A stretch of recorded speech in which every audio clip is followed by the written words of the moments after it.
Okay, so we are going to study the first part of Chapter 1 for chemistry. I'm going to kind of teach it to you on the video so that it's hopefully a little easier as you read and try to do some of the sample problems before we come to class.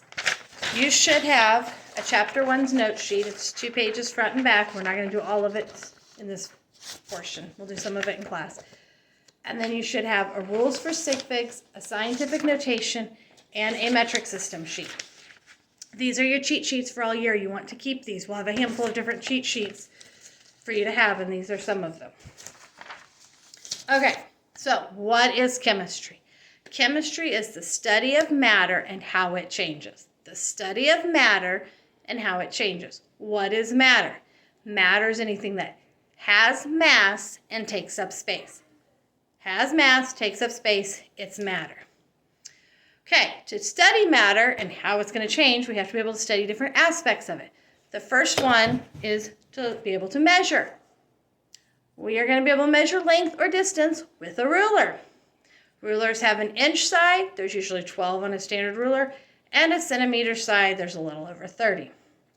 We're going to start by talking about measuring inches because it's a little trickier than measuring centimeters, which is why scientists typically are going to stick with the metric system.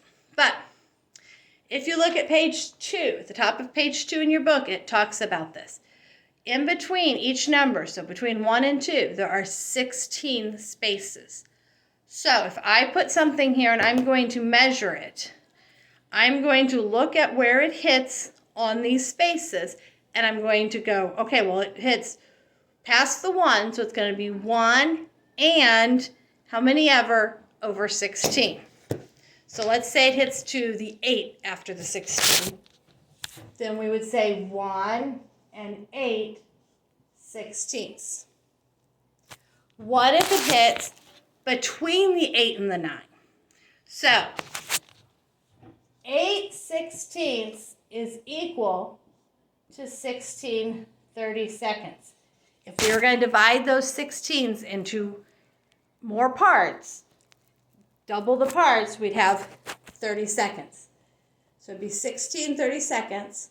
So if it was between the 8 and the 9, so 8 would be 16 30-seconds, 9 would be 18 30-seconds.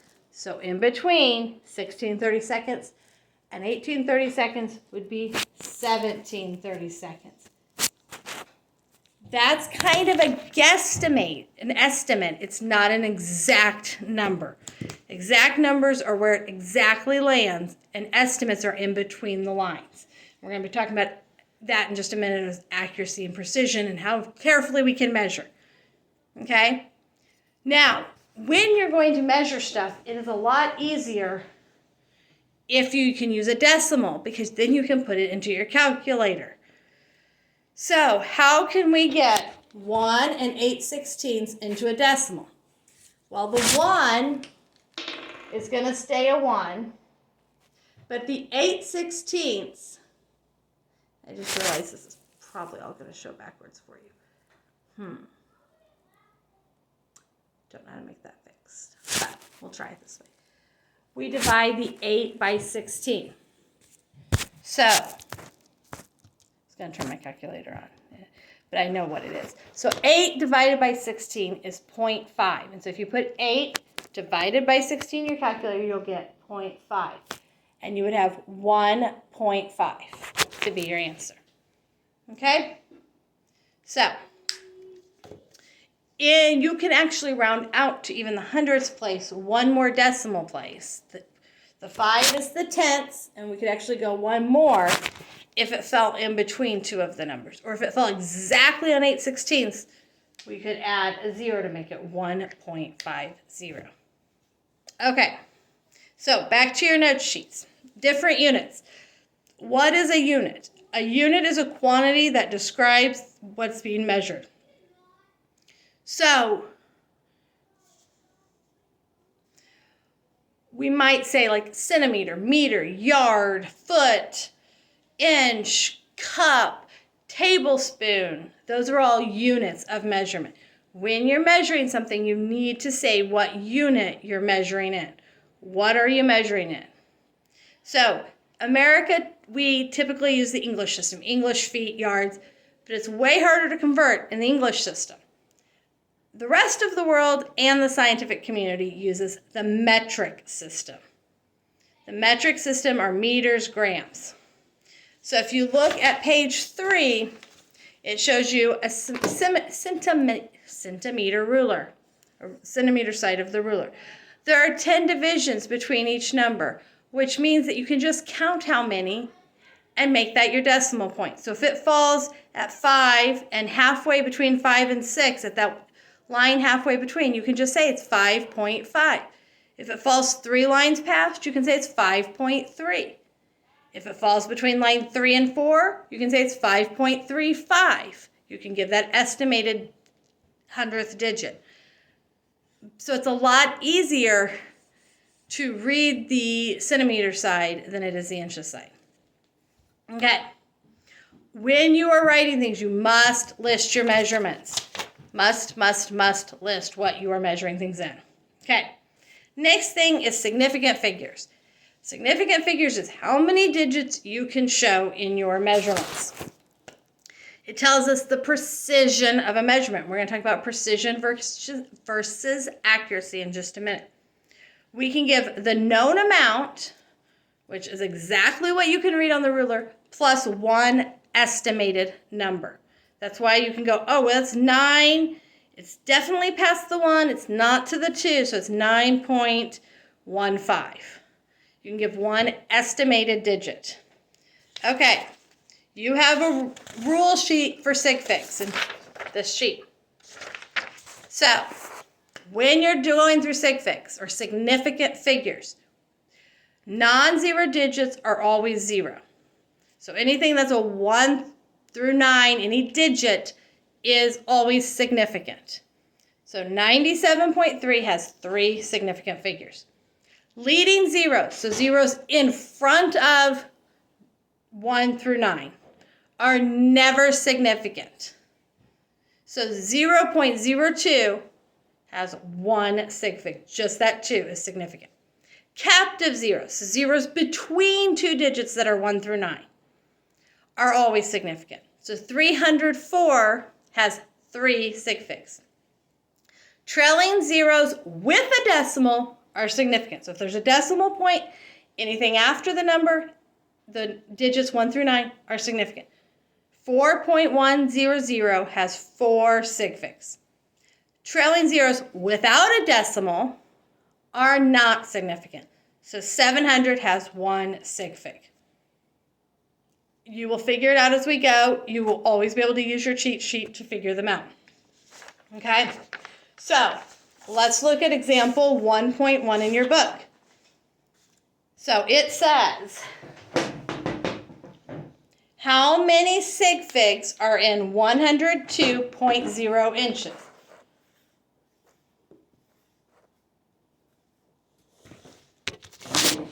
So, 102.0 inches. We know the 1 and 2 are significant because they're non-zeros. 1 and 2 are always significant because they're non-zeros. Okay. This 0 is captive. It's between them, so it's significant. This 0 comes after a decimal point, so it's significant. So we have 1, 2, 3, 4. 4 significant figures. Okay? Now, if we had, let's do 1.1. Let's do the next one of 1.1, which is 0.0405 centimeters. Leading zeros are never significant. Non-zero digits are significant, so 4 and 5 are, and 0 is. So we have 3 sig figs. Okay? This would be a good time for you to go do comprehension check 2. That's going to be part of your assignment, but you can kind of start playing with them to see that you can get it. Just so you know, the comprehension check answers are in the back of each chapter. Feel free after you do your comprehension check to check your answers. It's not going to benefit anybody, especially you, if you just go look up the answers and write them down. It's not going to help you learn chemistry. So don't go look them up. Do your problems, try them, look up the answers. Okay. Turn your page over and we're on accuracy versus precision. Accuracy is how correct you are. Precision is how consistent it is. How many significant figures? Does it say this? No, it doesn't. Yeah. The accuracy versus precision, I've added a little. Your book doesn't have a lot in there about it, but I like to have a little bit more than what your book gives for accuracy and precision, just so you can visualize them. This visual this target visual, gives you a good idea. So if you think of it as like if you were shooting an animal, or a target, which is what's here, right? If you look at the very first one, that's neither accurate nor precise. They're all over. The shots are all over. So if it was an animal, it'd just be like one was in this part, one was in its tail, one was in its foot, one was in its, like they were just all over. If you look at the second one, it's precise but not accurate. Precise meaning they're all close together. All your measurements were close together, but none of them were actually where it needed to be. None of them were at the bullseye. They're all close together, but none hit the bullseye. Accurate but not precise. So we hit the bullseye, but they're not very close together still. They're kind of spread out. Both accurate and precise means we hit the bullseye where we wanted, and they're all close together. So when we're doing chemistry measurements, ideally we would have close measurements, and they would be the right numbers. We'll be able to tell pretty quickly whether we have close numbers. And those of you who've done science with me before know, if we have one outlier, we're measuring something, and we do trial 1, trial 2, trial 3, but trial 3 is way different. We're going to throw that one out and do it again so we can try to have precise numbers, numbers that are close together in what we're doing. Okay, significant figure math. So now we know how to find significant figures. How can we add and subtract? And again, it's on your cheat sheet here. For adding and subtracting, once you add and subtract the numbers, you go for the least decimal points. How many ever are after the decimal point? If you are multiplying and dividing, you figure the significant figures of each number, and then that is the number of significant, the lowest number, the fewest sig figs is the one you go with. Okay, do we have examples of that? Okay, we do have some examples. Let's try a couple of examples of that.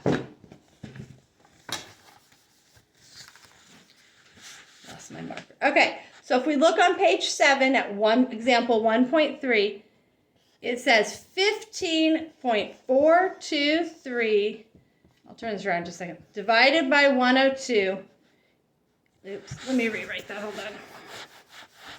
I'm not going to restart this video, so we're going to make this work. 15.423 divided by 102 is going to equal 0.15120588.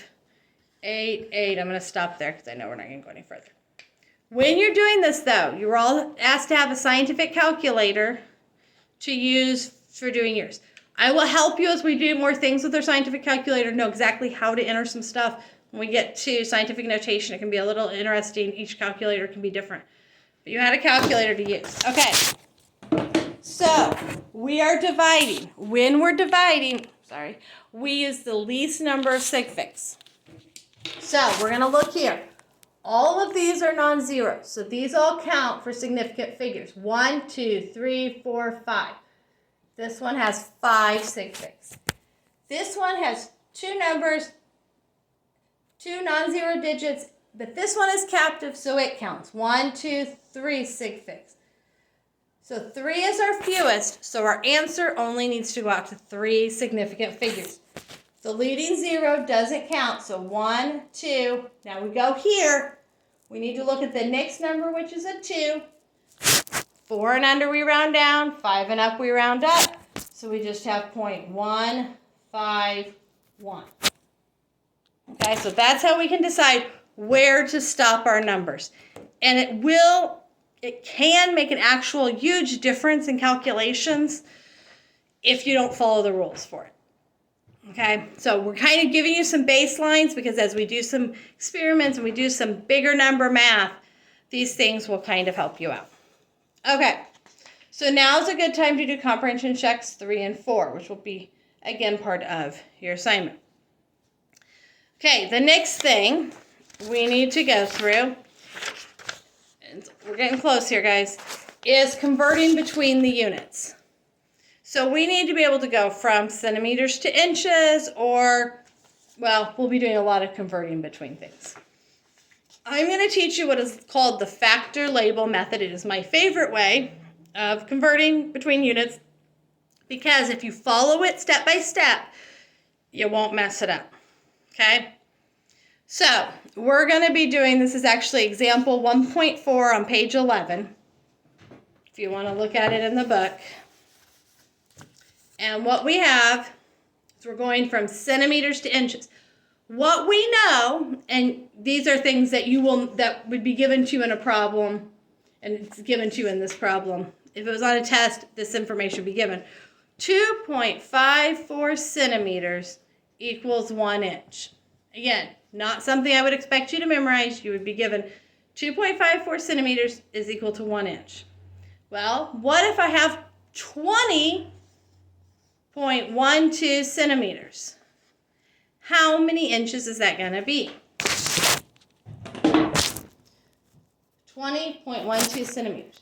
So we draw a little T line here. We start with what we know. This is what we're given in the problem. We start with that. This is centimeters. We need to have centimeters down here, so our centimeters will cancel out. That's where our known comes in. So 2.54 centimeters is 1 inch. And then we put what we want to know on top. Our centimeters has canceled out, so we're going to be left with inches when we divide this out. And let's see, I think I did this already. Oh, yeah. So 20.12 divided by 2.54 equal, I'll leave the inches there, 7.5893. Hey, Adam, I'm making a video. Please stop. So, we need to then figure out how many significant figures do we need to write? How far out do we write this? Well, we come over here and we look at, we're doing division, so it's going to be the fewest number of sig figs. 1, that one's captive, so 1, 2, 3, 4 sig figs there. And then our conversion factor has 3, and I'm trying to remember if you need to use sig figs from your conversion factor. No, you do not have to use the sig figs in a conversion factor because that's an exact amount. You could put extra zeros there, it's an exact amount. So we only have to use it from these numbers. So 4, so we would do this to 7.5, that's 2, 8. Now we look at the 9, we look at the number after it is 3. Did I do the math wrong? Because your book has a different, I think I did the math wrong. This is, not 5, this is 7.921. This is what you, okay. And we want to have 4 sig figs. So 1, 2, 3, that is all 4 of our sig figs that we need. Okay? And that's why we use a calculator to do math. I thought I did, but must have hit something wrong. Okay. So the metric system. Metric system is very easy to convert within. And that's why you have this little sheet. Some of you may have learned all this stuff in math. Some of you may not have. No stress. We're going to go through it either way. All you have to do for the metric system is move the decimal point. If you move the decimal point, if you move right on this chart, you move the decimal point right. If you move left, you move the decimal point left. And that is all you have to do. So, let me erase this.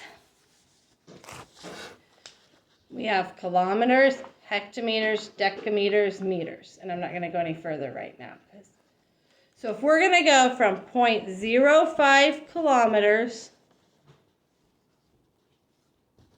and we're going to say how many meters does that equal? 0.05 kilometers equals how many meters? We start at kilometers and we have to go 1, 2, 3 spaces to get to meters. So we take our decimal point. We have 0.05, 1, 2, 3, and here's our new decimal point. We fill it in with a 0.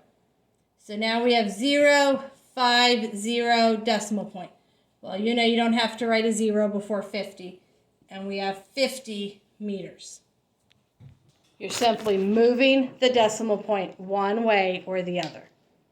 That's why it's a lot easier than using the English system where it's 12 inches in a foot and 3 feet in a yard, and I don't know the rest of them, but all those. So, scientific notation.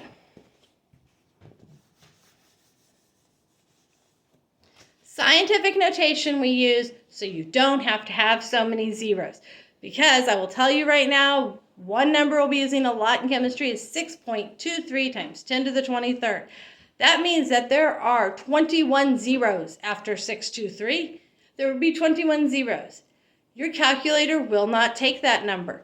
But if we put it into scientific notation, 6.23 times 10 to the 23rd, your calculator will take that number. So that's why we use scientific notation.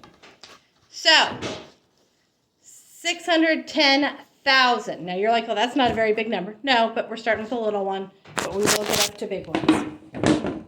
So 610,000, our decimal point would be right there, of course. It's just not shown.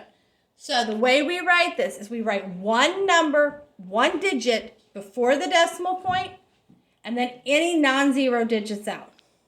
So 6 is the one digit, then we put a decimal point.